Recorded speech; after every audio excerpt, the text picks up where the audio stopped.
қонақтары. Бүгін мен Мусульманин Қазақстан деп лақабатпен тіркелген бір оқырманымның өтініші бойынша сіздерге IELTS туралы ақпарат бергім келеді. Бүгін мен сіздерге кіріспе, жалпылама таныстыру ақпаратын беремін. Сосын бұдан кейін бірнеше сабақтарды әрбір IELTS-тің бөлігіне арнаймын. Қалай? Мен өзім тапсырдым, мен қателеспесем осыдан 3-4 жыл бұрын тапсырдым. Соны қалай, әрбір бөлігін қалай тапсырамыз, өзім қалай дайындалдым, дайындалған жұмыстарымды көрсетемін, сөйтіп әрбір бөлігіне жеке-жеке тоқталатын боламын.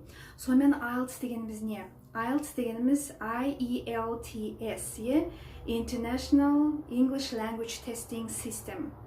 Ағылшын тіліндегі біліміңізді халықаралық дәрежеде тексеретін жүйе. Яғни IELTS-ті кім тапсырады? Егер де сіз шет елге, ағылшын тілінде сөйлейтін елдердің университетіне оқуға түсетін болсаңыз, тапсыруыңыз керексіз. Немесе шет елге иммиграцияға кетсеңіз, иммиграция деген көшіп кетуге, тұрғылықты жеріңізді ауыстырып, содан кейін немесе жұмысқа тұрам десеңіз, IELTS тапсырасыз. IELTS-тің екі түрі бар. Біріншісі general, екіншісі academic. General дегеніміз общий.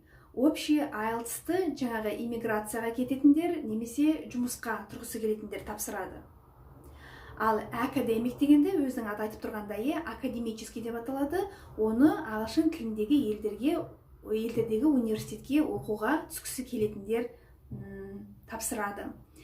Академический IELTS-тың күрделілік деңгейі жалпы IELTS-пен салыстырғанда анағұрлым жоғары. Онда жаңағы берілетін тексттер анағұрлым күрделі, онда тыңдауға берілетін диалогтар, тексттер анағұрлым жоғары, онда жазуға берілетін тапсырмалардың күрделілігі анағұрлым жоғары болады. Сәйкесінше, мысалы үшін, егер де сізден General IELTS-тан қандай да бір жұмысқа тұру үшін, немесе қандай да бір ағылшын тіліндегі сөйлейтін елге көшу үшін сізге 7 балл талап етілетін болса, онда академиялық түрінен оқуға түсу үшін 6 балл, 6,5 балл талап етілуі мүмкін проходной ретінде.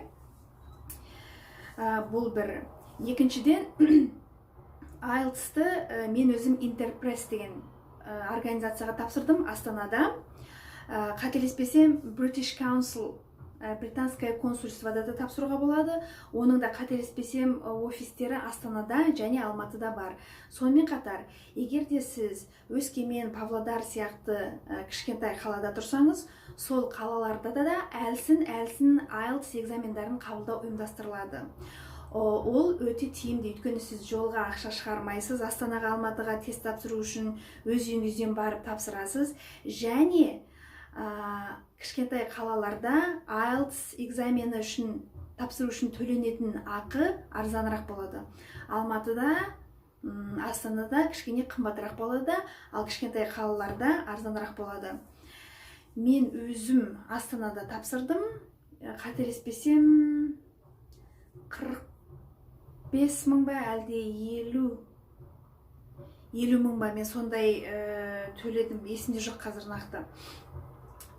Онлайн түрінде регистрацияға отырасыз, Interpressке тапсырғыңыз келеме, әлде British Councilға тапсырғыңыз келеме, оны өзіңіз таңдайсыз.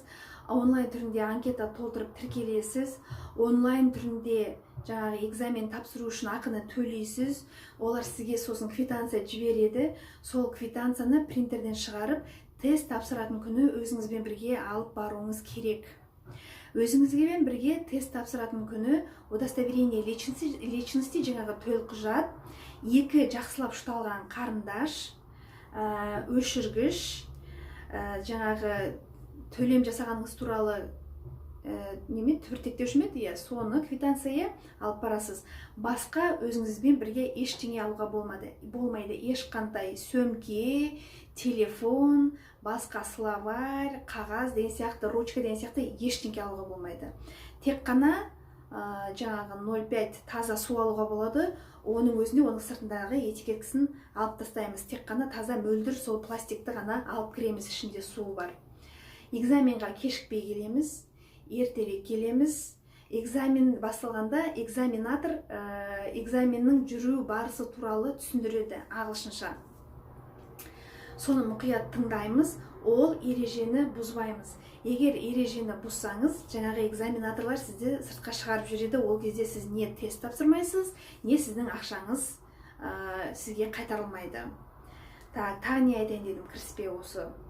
IELTS-ты қазір өз бетіңізбен дайындалуға болады, немесе IELTS-қа дайындайтын көптеген қазір мектептер, репетиторлар ашылып жатыр, әрине олардың бағасы арзан емес. Сондықтан да бірінші өз бетіңізбен дайындалып көріңіз. Мен өз бетіңізбен дайындалуға өз басымнан өткен жаңа жағдайларды мысалға келтіре отырып сізге ақыл кеңес беремін.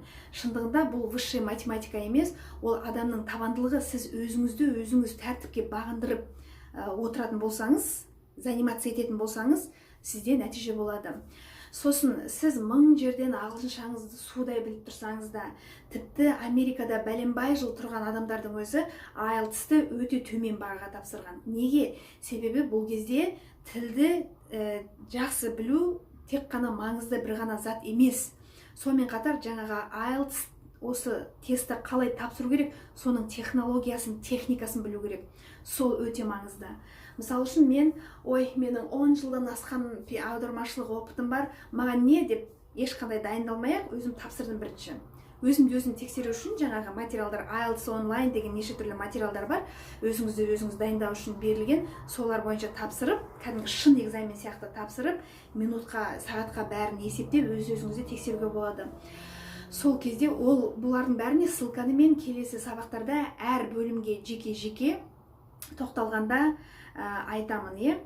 Жаңағы сол өтіп өзім тапсырғанда мен ең бірінші 5 балл жинадым. Ол өте төмен балл. Мысалы үшін 5 жыл университетте ағылшынша оқыған, 10 жыл аудармашылық жаңағы тәжірибесі бар, ағылшын тілінде сөйлеп жүрген адам үшін бұл өте төмен балл, 5 балл деген.